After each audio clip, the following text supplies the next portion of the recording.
Berbagai jenis organisme yang hidup di muka bumi ini adalah adanya manusia, hewan, dan tumbuhan. Tubuh organisme tersebut masing-masing mempunyai bentuk dan ukurannya yang beraneka ragam. Ada yang besar, kecil, bahkan kecil sekali. Sehingga untuk melihatnya diperlukan alat khusus yaitu mikroskop. Tubuh organisme, baik yang besar maupun yang kecil, tersusun dari bagian-bagian yang sangat kecil yang disebut sel.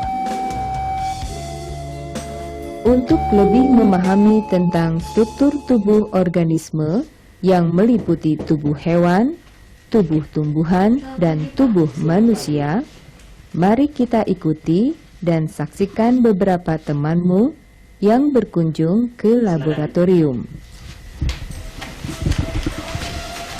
Ada yang bisa Bapak bantu? Begini Pak, kami mewakili teman-teman ingin mengetahui tentang struktur tubuh organisme. Apakah semua organisme tersusun dari sel-sel? Pada umumnya, ya. Tubuh organisme seperti manusia, hewan, dan tumbuhan yang dijumpai di sekitar lingkungan kita umumnya tersusun dari banyak sel. Organisme yang tubuhnya tersusun dari banyak sel ini disebut organisme multiseluler. Akan tetapi, beberapa jenis organisme tertentu tubuhnya hanya terdiri dari satu sel. Untuk melihatnya, Bapak akan ajak kalian ke ruang laboratorium. Mari.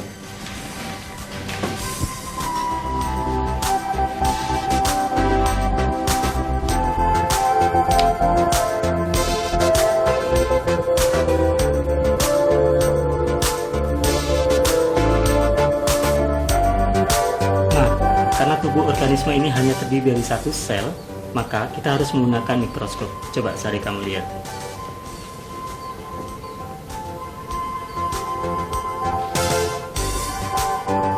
Yang kamu lihat ini adalah jenis hewan bersel satu yang disebut amuba.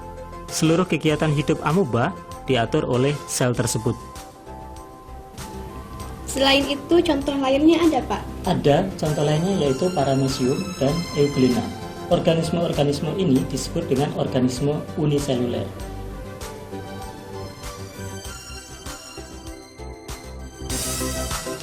Pak, tadi dikatakan bahwa tubuh organisme tersusun dari sel-sel. Sebenarnya sel itu apa, Pak? Baik, sel yaitu satuan atau unit struktural dan fungsional terkecil yang menyusun tubuh organisme. Ukurannya sangatlah kecil. Apa kalian semua mau lihat bentuknya? Mau. Nah, untuk itu kita harus menggunakan mikroskop yang lebih canggih, yaitu mikroskop elektron. Dengan alat ini, kita dapat melihat benda-benda yang sangat kecil dengan pembesaran sampai jutaan kali.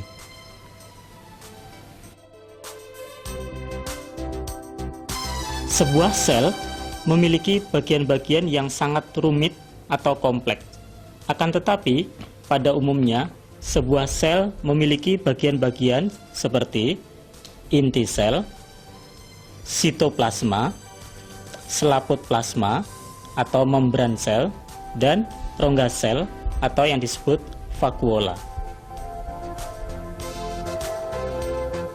Pak, apa semua sel yang menyusun tubuh kita bentuk dan ukurannya sama seperti sel yang kita lihat tadi?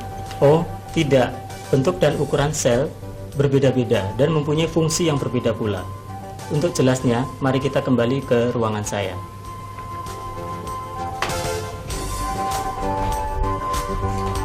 Misalnya, pada berbagai macam jaringan epitel, terdapat sel epitel dengan bentuk berbeda-beda, antara lain berbentuk pipis sederhana, berbentuk lonjong, berbentuk kubus, berbentuk lonjong bersilia, dan lain-lain.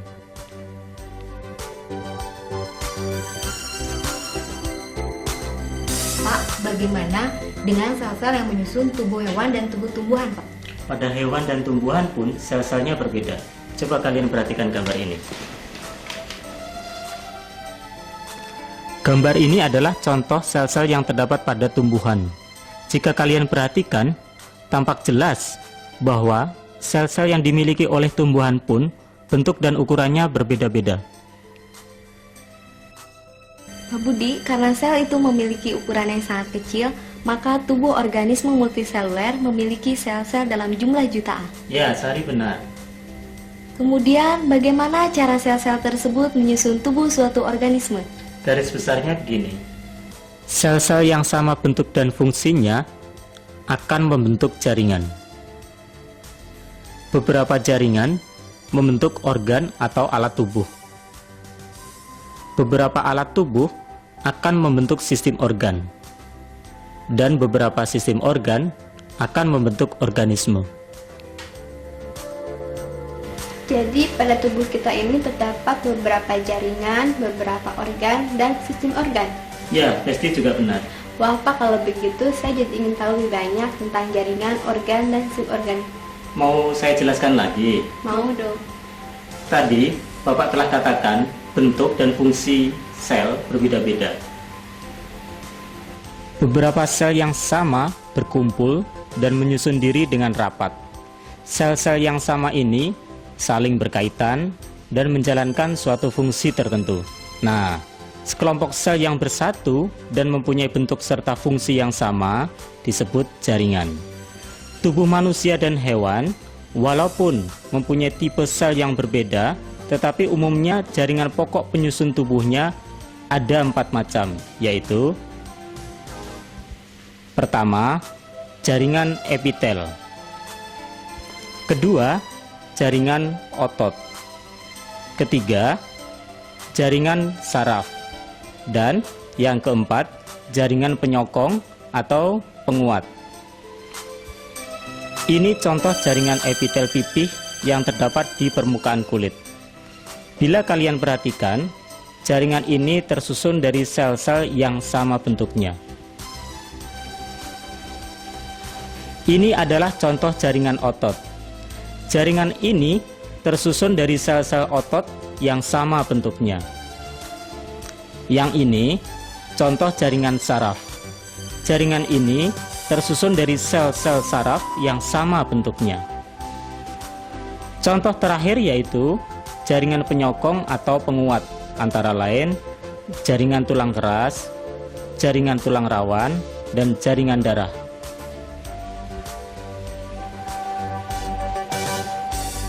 Kalau pada tumbuhan bagaimana, Pak? Pada tumbuhan pun terdapat sel-sel yang membentuk jaringan.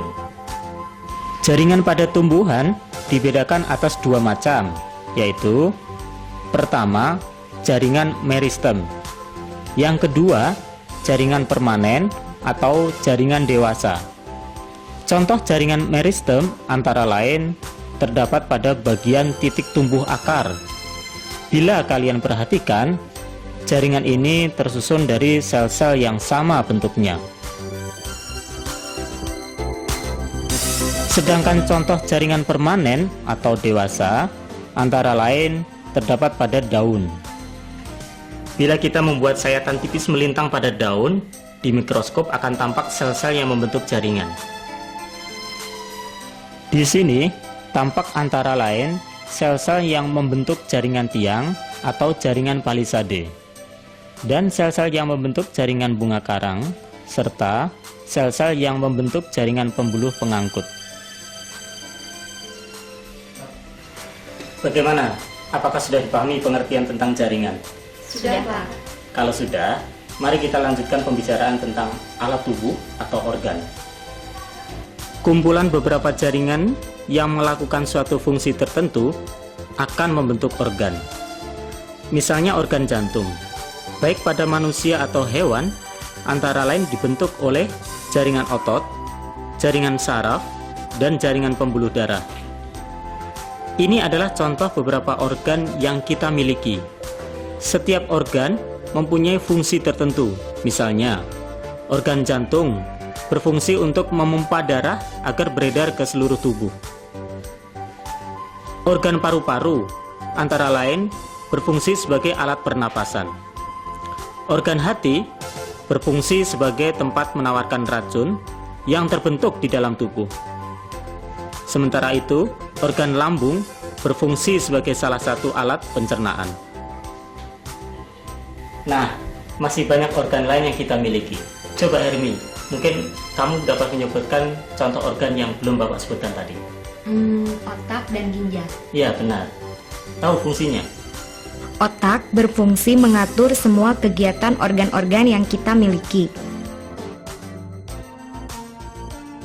Sedangkan tugas ginjal menyaring darah. Betul, Pak? Betul, betul. Nah, sekarang bagaimana dengan organ-organ pada tumbuhan? Menurut penjelasan Bapak tadi, berarti daun merupakan contoh organ yang dimiliki oleh tumbuhan. Bisa menyebutkan alasannya? Alasannya karena daun dibentuk oleh 3 tipe jaringan yang bekerja sama, yaitu jaringan epidermis, jaringan mesofil berupa jaringan tiang dengan jaringan bunga karang, dan jaringan pembuluh pengangkut. Ya, benar. Wah, kalian rupanya pandai-pandai ya. Nah, selain akar dan daun, batang pun merupakan organ tumbuhan. Akar tersusun dari jaringan epidermis, jaringan korteks, jaringan endodermis, dan jaringan silinder pusat. Demikian juga dengan batang. Batang tersusun antara lain dari jaringan epidermis, jaringan korteks, dan jaringan silinder pusat. Anak-anak, setelah kita bahas tentang organ, marilah kita bahas tentang sistem organ. Beberapa organ yang dimiliki oleh organisme akan membentuk sistem organ, sebagai contoh, organ mulut, kerongkongan, lambung, hati, kantung empedu, pankreas, usus halus, usus besar, dan anus merupakan organ-organ pembentuk sistem pencernaan makanan. Organ-organ pembentuk sistem ini akan bekerja sama ketika melakukan fungsinya, yaitu mencernakan makanan yang kita makan. Contoh lain sistem organ yaitu sistem pernapasan. Sistem ini dibentuk oleh organ hidung, tenggorok, cabang tenggorok, dan paru-paru. Bagaimana? Bisa kalian pahami? Bisa, Pak. Kalau begitu, siapa di antara kalian yang dapat menyebutkan sistem organ yang kita miliki? Saya, Pak. Coba kamu sebutkan. Sistem saraf,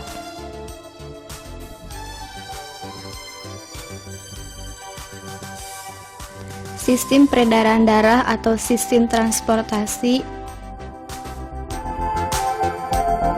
dan sistem rangka. Ya, benar. Nah, semua sistem organ tadi saling berhubungan dan bekerja sama membentuk organisme atau makhluk hidup. Jadi, organisme yang bersel banyak yang meliputi manusia, hewan, dan tumbuhan dibentuk dari beberapa sistem organ. Sistem organ dibentuk oleh beberapa organ atau alat tubuh. Setiap organ dibentuk oleh beberapa jaringan. Jaringan dibentuk oleh sel-sel yang bentuk dan fungsinya sama. Sampai di sini bagaimana? Apa sudah mengerti tentang jaringan, organ, dan sistem organ? Sudah, Pak. Syukurlah. Pak, kalau Bapak tidak keberatan, kami ingin mengajukan satu pertanyaan lagi. Oh tidak, silakan. Begini Pak, seandainya salah satu organ tubuh yang kita miliki mengalami gangguan, apakah akan mempengaruhi sistem kerja organ lainnya? Ya, pasti. Gangguan kerja salah satu sistem organ dapat memengaruhi kerja sistem organ lainnya. Apakah kalian sudah pernah mendengar orang yang selalu menjalani cuci darah? Kenapa? Nah, orang yang harus menjalani cuci darah disebabkan ginjalnya mengalami gangguan atau kerusakan. Organ ginjal merupakan bagian dari sistem pengeluaran, sedangkan darah merupakan bagian dari sistem transportasi. Ginjal berfungsi menyaring zat-zat sisa di dalam darah serta mengatur keseimbangan kadar air dan garam-garam mineral di dalam tubuh.